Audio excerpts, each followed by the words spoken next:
एक ऐसा वक्त था जब किसान अपनी ज़मीन पर काम करता था, लेकिन उसकी मेहनत का फल उसे नहीं मिलता था। फसल भी उसकी, ज़मीन भी उसकी, लेकिन पैसा जाता था अंग्रेज़ों की जेब में। और जब उसने आवाज़ उठाई तो उसे इतना डरा दिया जाता था कि वह चुप हो जाता था। ये कहानी है बिहार के चंपारण की। Hello everyone, welcome to माइंडोरा।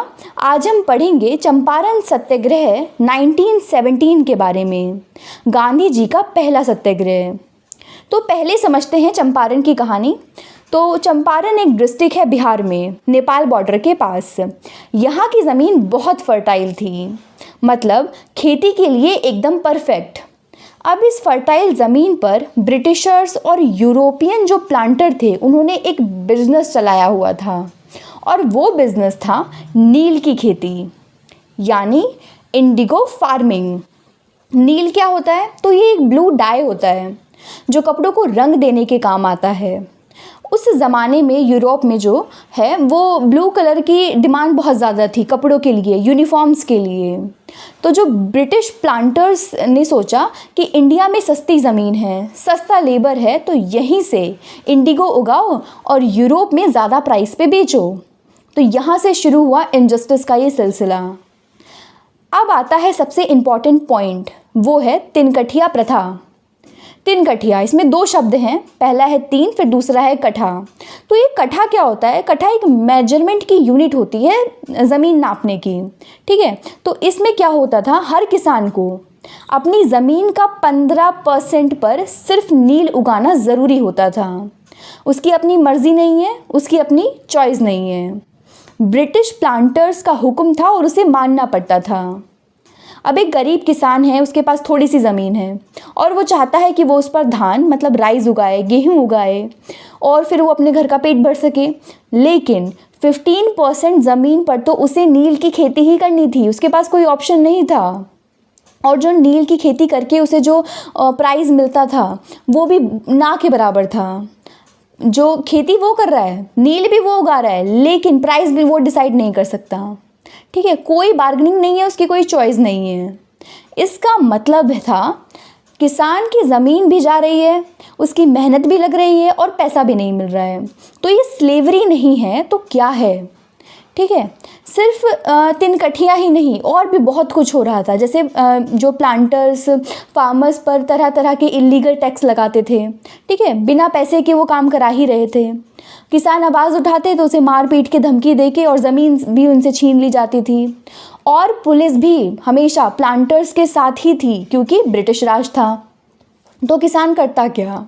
तो ये सब बहुत टाइम से चल रहा था और इसे किसी ने सीरियसली नहीं सुना। अब आता है एक टर्निंग पॉइंट, वो था साल 1916 लखनऊ कांग्रेस सेशन।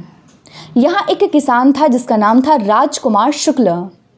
चंपारण से आए हुए थे ये। वो कांग्रेस के सेशन में घूमते थे, नेताओं से बात करते थे और सबसे सिर्फ एक ही रिक्वेस्ट करते थे कि हमारी सुनने आओ और हमारा दर्द देखो। किसी ने ज़्यादा ध्यान नहीं दिया। फिर उसकी नज़र पड़ी एक इंसान पर, मोहनदास करमचंद गांधी।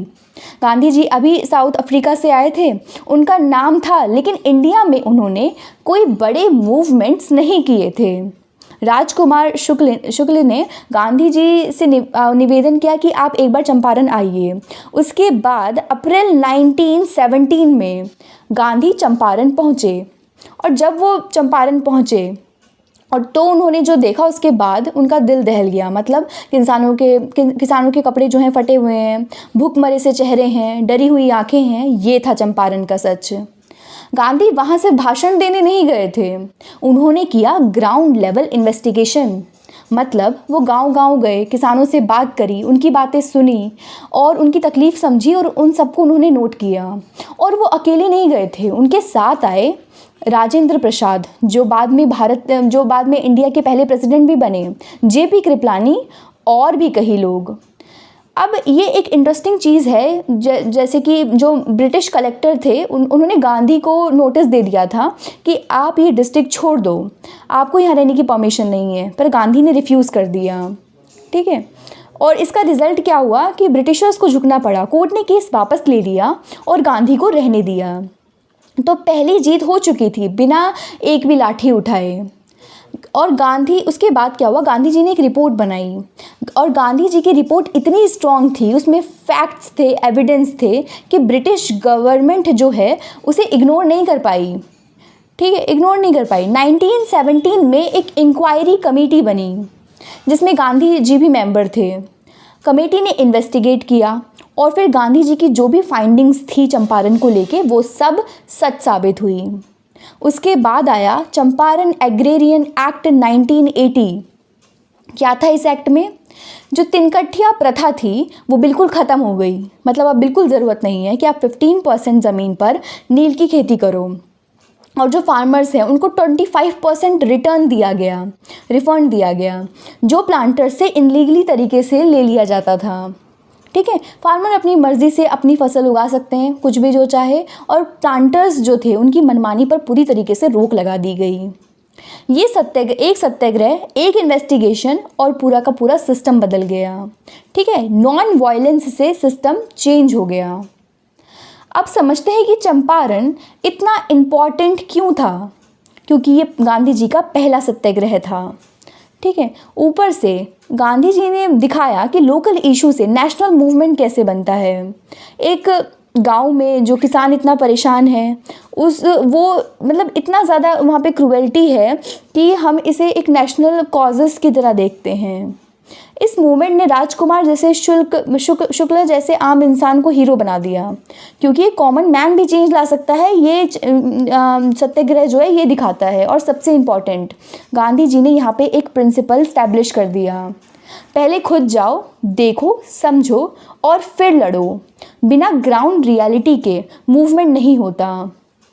ठीक है, गांधी जी कोई पॉलिटिकल काम वहाँ पे, सिर्फ उन्होंने अपना पॉलिटिकल काम नहीं किया, उन्होंने वहाँ पे स्कूल्स भी खुलवाए, सैनिटेशन भी इम्प्रूव करी, महिलाओं की एजुकेशन पर भी ध्यान दिया। मतलब एक हॉलिस्टिक डेवलपमेंट वहाँ पे हुआ।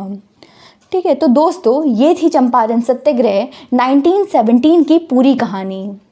ठीक है, जिसने बदल के रख दिया, हिंदुस्तान को एक नई राह दिखाई। ठीक है, अगर आपको ये वीडियो पसंद आई है तो लाइक करो, चैनल को सब्सक्राइब करो माइंडोरा को, और कमेंट में बताओ चंपारण के बाद कौन सा टॉपिक चाहिए। मिलते हैं नेक्स्ट वीडियो में। जय हिंद।